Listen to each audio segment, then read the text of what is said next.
Hey, what's up guys? Welcome back to QNAP live broadcast from our headquarters here in New Taipei. I'm Razon and here today with us is our product manager, Alfred. Hello. And when we have Alfred, we're going to talk about either Virtualization Station or some of those, right? Yeah. And to announce the topic is about Virtualization Station. We are going to talk about it, but we will see some use case, right? Yes. We're using the pfSense and OpenWrt as router software in Virtualization Station. Yes. Okay, so want to move on to the next slide? Okay, so this is our agenda today. So in the beginning, I will let you know what is the router software, and then followed by how we can use our NAS to run it as a virtual router.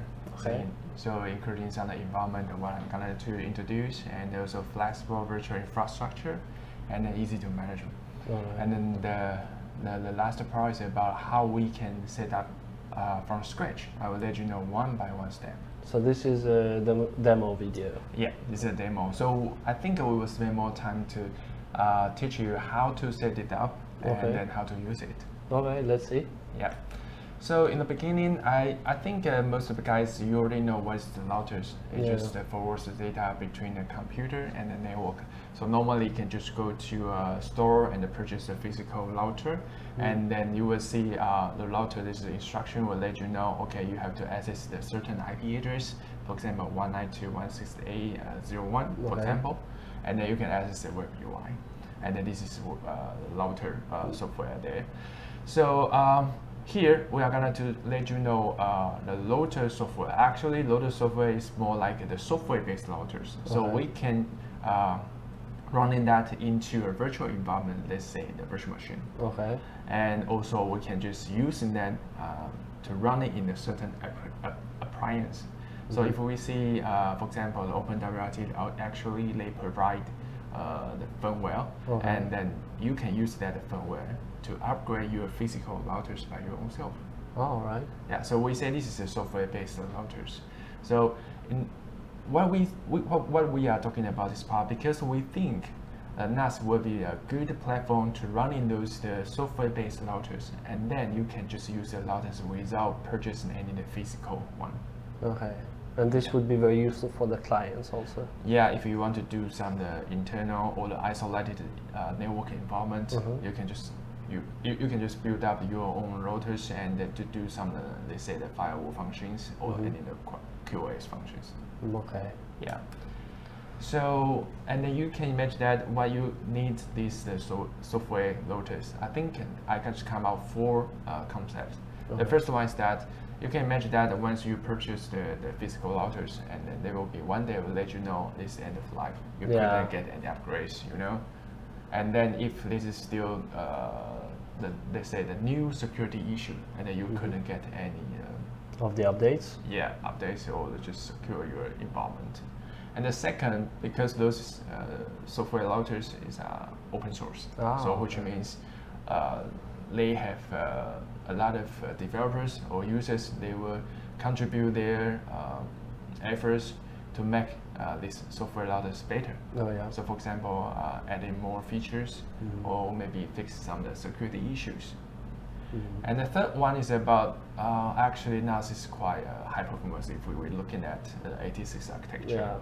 So and also we do provide the flexible infrastructure to manage. For example, we have a virtual switch, and this virtual switch can be used to connect the physical and the virtual interface together, and then we can use the virtual switch to apply the network setting from those the router software. Makes sense. Yeah. The last one is about if you have a Wi-Fi requirement, and then you may go for our the wireless solutions, AC 2600. You can purchase this one and plug into your NAS, and then you can also use the Wi-Fi for your mobile device or the pads. Okay, so this is the QWA AC26. Exactly. Yeah. So let's see turn your NAS into a virtual router. So the first thing is that we have to run it as a virtual machine in a virtualization station.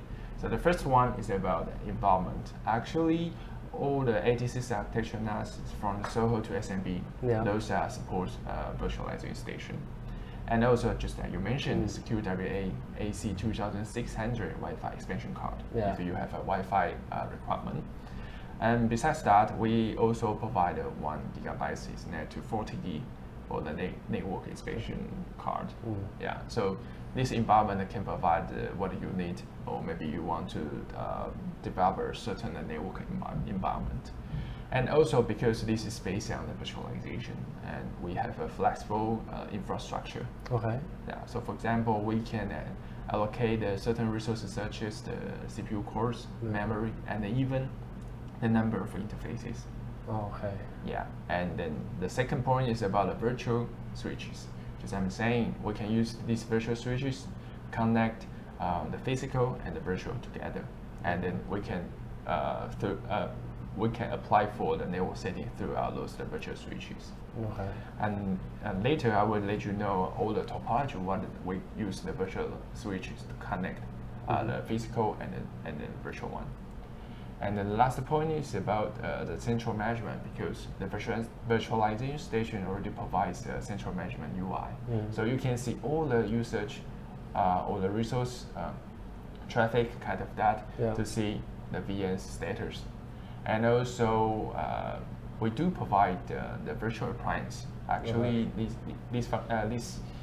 these features, this we call the VM Marketplace, just launched 3 months ago. Yeah. And then you can go there to find out virtual appliance. You can just download it and use it without any hassle steps. So directly there, like in the marketplace, once you download it, it's because the marketplace is in the virtualization station, right? Yes. Okay. Yeah. So after download that, the system will deploy it automatically, and then you can just use it without any initial hassle. Okay. Yeah.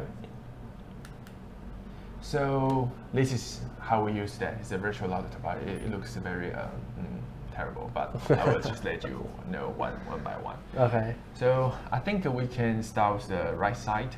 Right side, let's see, there are 3 interfaces, and then those 3 interfaces are from virtual machines. Okay. So the right side, you can see this VM. We can install OpenWrt or the pfSense.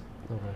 And then in these VMs, we can use 3 different virtual NIC to do WAN.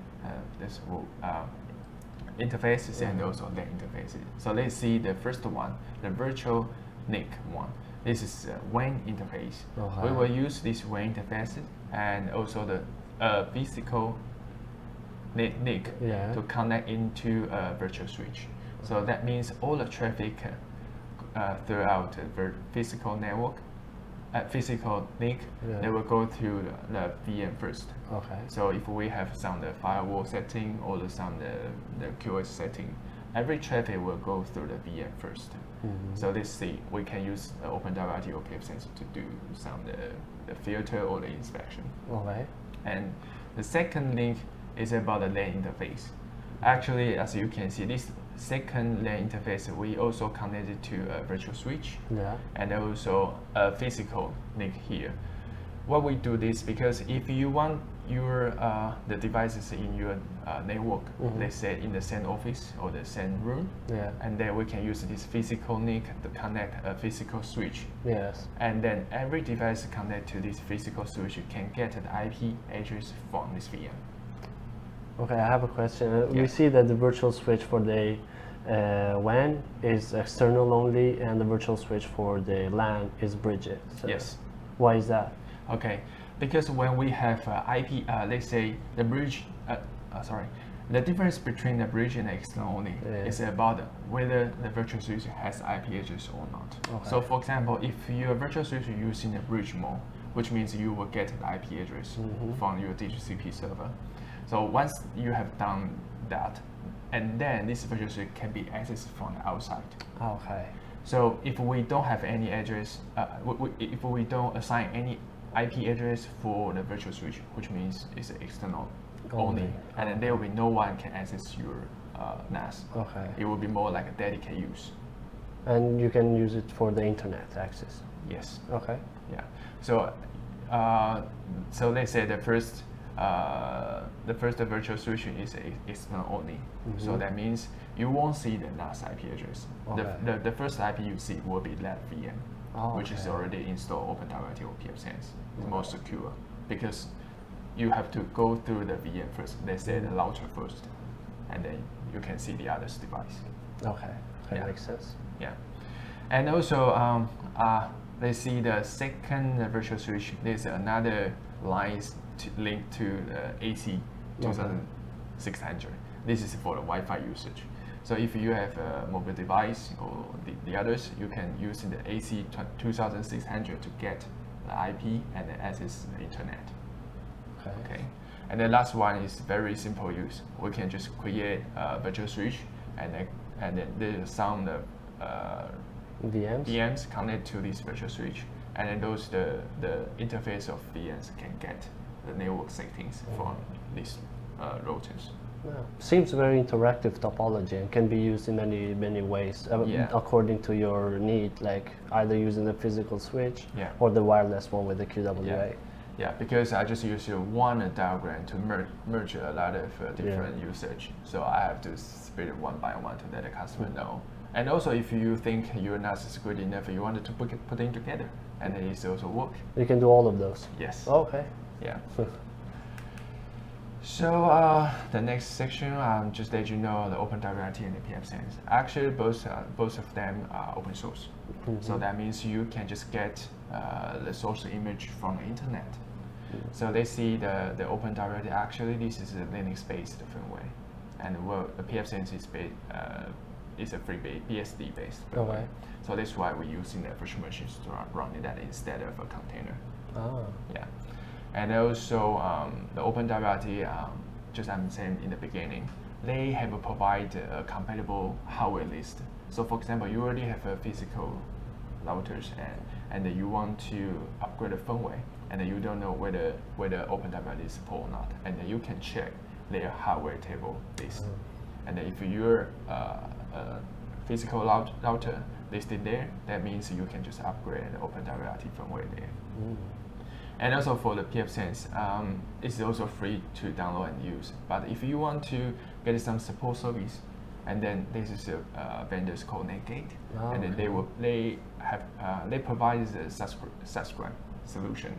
So if you need some trainings or the setup or any issues you want to someone help you, and then you can just subscribe in their plan, and then you can get all the services. Yeah. So let's go to how to set it up in the Virtualization Station.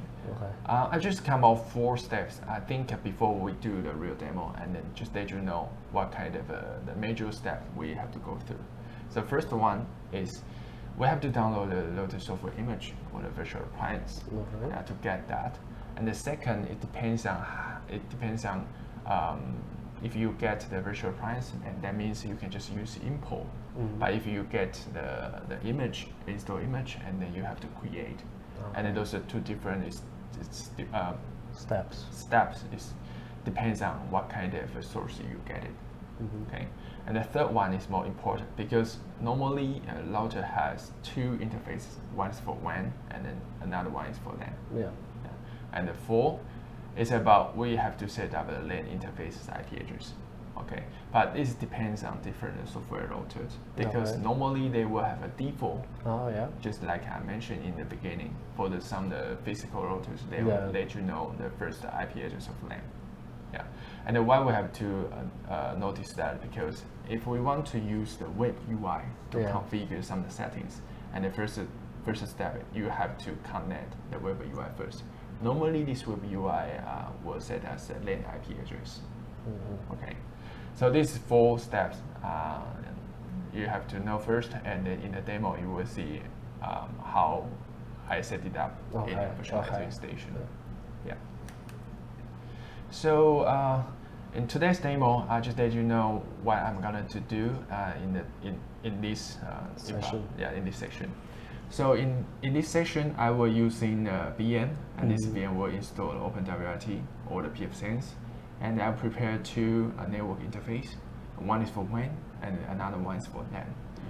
So the WAN will connect it to our company's internal network, and the LAN I will use in the virtual switch to connect and also prepare another VM as a client to see how this client can get the network settings from the first VM. Okay. Yeah, so this is what I'm gonna to demo. So let's go into demo. All right, are you ready? Okay, let's go. Okay, so the first demo I'm gonna to show you OpenWrt. Okay. So first of all, we can just click OpenWrt to go to their website. I just let you know where we can get the image. So in the OpenWrt, we can see this is the downloads. We can go to download, and there are two different views. It's a stable and a development. So we can just go for the stable, and then choose a version. Choose the latest one, and also click targets.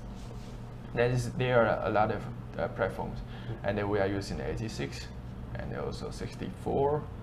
And then here you can just download the first one. It's a Combat ext4 image. So once you download it, you have to unzip this file, and then once you have this image, you can upload to the NAS. So for example, here this is unzipped file. This say the OpenWrt blah blah blah .img.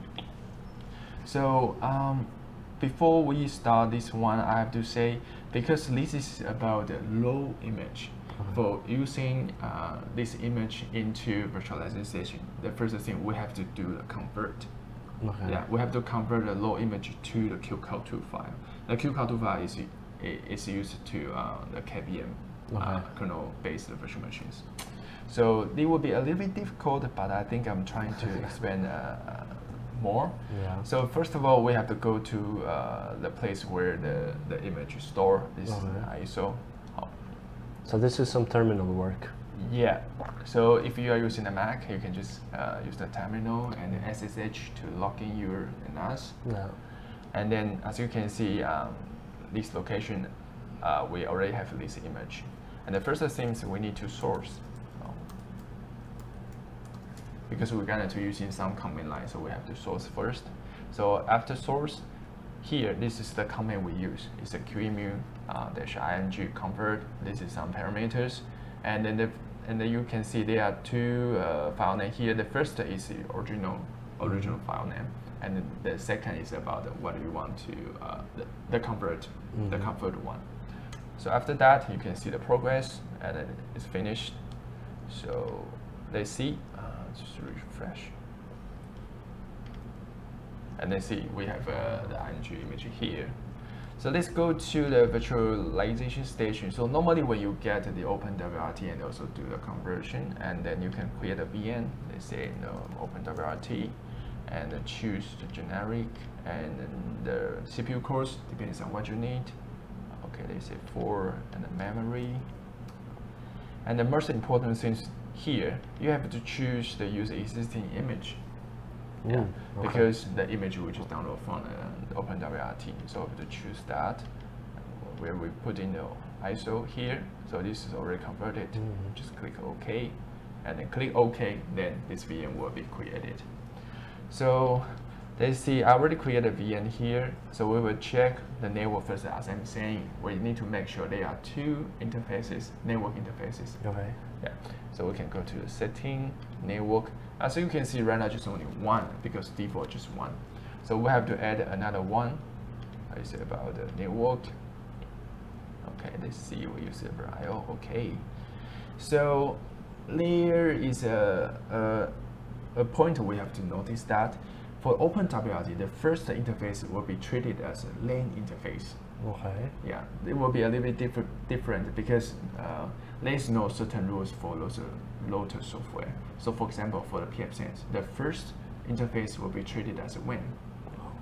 Yeah. So here, what I'm saying that just this is a notice, just let you know, if you do not if you set it up wrong, and then you will find out there will be two the DHCP server in the same network segment, and then you will be just, you know, if you don't realize that, then you will just get trouble, because you will find out why I get the wrong IP address.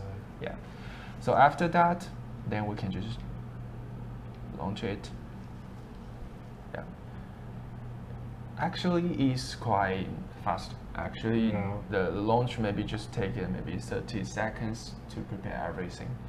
So as I mentioned in the topology, we also prepare another VM as a client to access the web UI and also to see whether we can get internet. Okay. So this is what I'm prepared. This is another Windows 10 VM. Let's see in the Virtualization Station. I also has a Windows 10, and then we can check the network. Okay, so before we started that, I think I have to explain a little bit about the virtual switch 1 and 4. Let's see in the network and the virtual switch. So just let you know how I'm using that. So the first virtual switch 1 I'm using as a WAN. Yeah, and the second is the virtual switch 4 is LAN. So I just put in the virtual NIC of a Windows 10 interface to the virtual switch 4. So that means this Windows 10 client can get the network setting from the OpenWrt because the LAN interface of OpenWrt also connects to virtual switch 4. Yeah. So let's see. Yeah, I think it's already there. So we can just go to Windows 10 and then we can just enable this interface. Okay, and they will be taking a little bit time, few seconds to get the IP, and then we can just using it should be 01. So this is by default? Yes. Okay. As we wait for it. Let me check that. Oh, sorry. It's the 11. 11. Sorry, sometimes I just get confused. You know, some of the vendors they use 01. Yeah, many of them. Yeah. So normally the default username is root, and then without any password. If you want to configure that, you can just click the password. If not, you can just click login, and every details you already here. So as you can see, the WAN they say here, and then it's already enabled because the 172, 17, and the 30 is in the company network. Okay. And I'm using this as a WAN. So normally once you launch OpenWrt, and then actually this client also get an IP address because the default is DHCP on. And then as you can see, I can just using this client to get,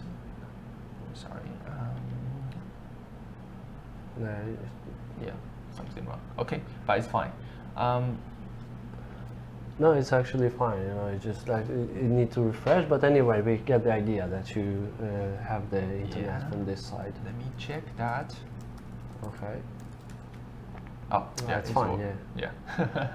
So once that, as you can see, my client is already have the internet to access that. Okay. Yeah. So let's go back to the slide. Yeah. So this is the first demo. Yeah. It's about OpenWrt, and then we're gonna to introduce the pfSense in the following. After this one. Yeah. But I just quickly recap for you for the audience. Okay. Yeah. So the first things is about the first interface configures as LAN in default. So please aware this one. Otherwise, you may set up another DHCP server in your network environment. And the second is about this is a web UI. Yeah. It was 1.1. Yeah, it's 1.1. Yeah, I forgot it. Okay, so the next demo is about the pfSense. All right, let's go. Yeah, let's go into the pfSense. Okay, so we just go to, let's see, we can just shut down that because they will be in the same virtual switch, so I have to shut down first. Yeah. And then maybe we can, okay.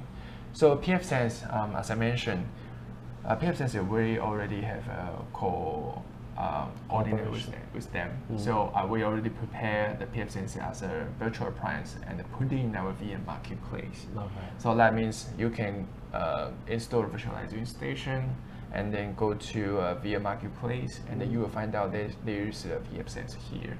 So you just need to click download, and then the system will deploy this pfSense into your virtualization station. Okay. So after that, you can see this is the pfSense here. Wow. Yeah. So in the pfSense also we have to check the network first. As we can see, the first one we're using as a WAN, and then the virtual switchboard as a LAN. So let's launch it. Okay. Before launching it, we can go to the client again. Okay. So I think this client we need to re-enable this one. Okay. Yeah, because they still keeping the last status, so we have to disable and enable again. Okay. So let's go back to pfSense. It may take some time. I think the pfSense is more easier, especially when they put in some instruction in the console. Oh yeah. Yeah, because for example, OpenWrt, they will be very easy one. They just have a console and you need to command something. Yeah. But for the pfSense, if you haven't had a client to access the web UI, you still can use their console to do some interface setting. For example, IP address setting or the DHCP server on off. Okay, as you can see now. So as you can see here, they already list the WAN interface and the LAN interface. And as you see, the 172.1.7 is our company internal network. And then for the LAN, they're using the 68.1.1.24. Yeah. So let's see. Let's go to enable that.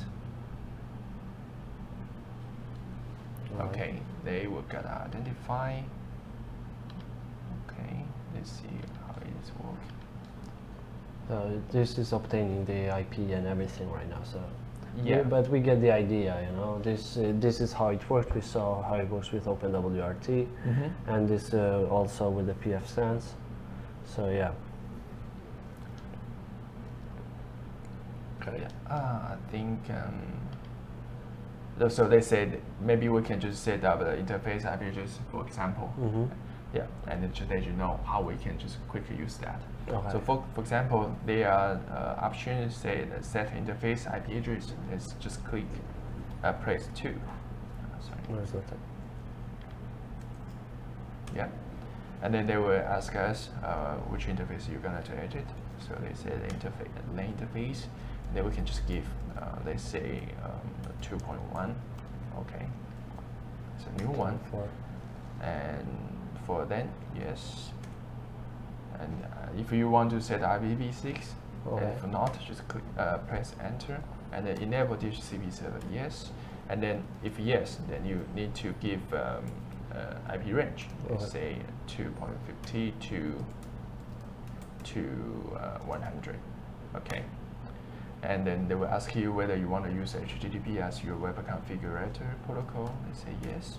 Then they just launch the DHCP. Oh, it's very fast. Yeah, so they let you know if you're going to access the web configurator, and then you have to access this IP address. Okay. So let's go back to this one. Oh, okay. As you can see here, we can use 1.1. Get the interface. Yeah. Yeah, maybe refresh, enable, disable it there. Yeah. Let's say disable, enable. Yeah. Okay. Okay, and then using.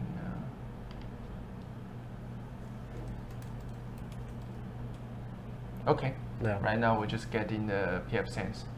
So the default password, username and password will be the admin and the pfSense. Okay, just click sign in, and it's the first sign in, so you will get through the initial visa. So it depends on what you need. Let's see, the click next, host name if you want to change, override the DNS, or the time server, and the DHCP, those things. If you don't mind, just keeping the default setting, and also you can set up IP address again for them, and the password if you want to change. And after that, click reload, and then they will just applying all the settings. Okay. So everything's there. So just click here to continue the web configurator. Yeah. So this is what you can see now. Is everything's here. So and the first thing, there is also another important thing. You have to do some config. So in the system, you have to go to the advanced, and then here is the networking, and then you have to scroll down to disable the hardware checksum overload. Okay. Yeah, this is for the better performance. Yeah, because we are running on top of a virtual machine. Okay. So after that, then it's done. Yeah, it's done. Okay. So maybe you can check Google. Yeah. Yeah, it's work. Voila. Works. Yeah. So everything's there. If you want to see more functions, you can just try it. And also the pfSense is open source, so there are a lot of community. If you got any questions or troubles, you can just raise your hand. I think most friends will help you on that. Yeah. So let's go back to our slide. Yeah. So the same, just recap three things. The first of all, the web UI IP address. I think normally it will be 0.1, but if you want to change that, you can just see in the console. This is some simple way to configure the interface. And then go through the initial wizard. And the last one, please remember to disable hardware checksum. System advanced networking, and then exactly. Yeah. Okay. Yeah. So did we reach the end? Yeah. Virtualization Station as your best choice. And as we saw from Alfred's presentation and video, we see that you can make good use, and you can use virtualization stations also for software routers, for the OpenWrt and pfSense. And if you want to see more videos like this, or exactly this video, and also know how to do it by yourself, please go back to live.qnap.com, and you can learn how to set up the whole configuration process by yourself. So thank you, everyone. See you next time. Bye. Bye-bye.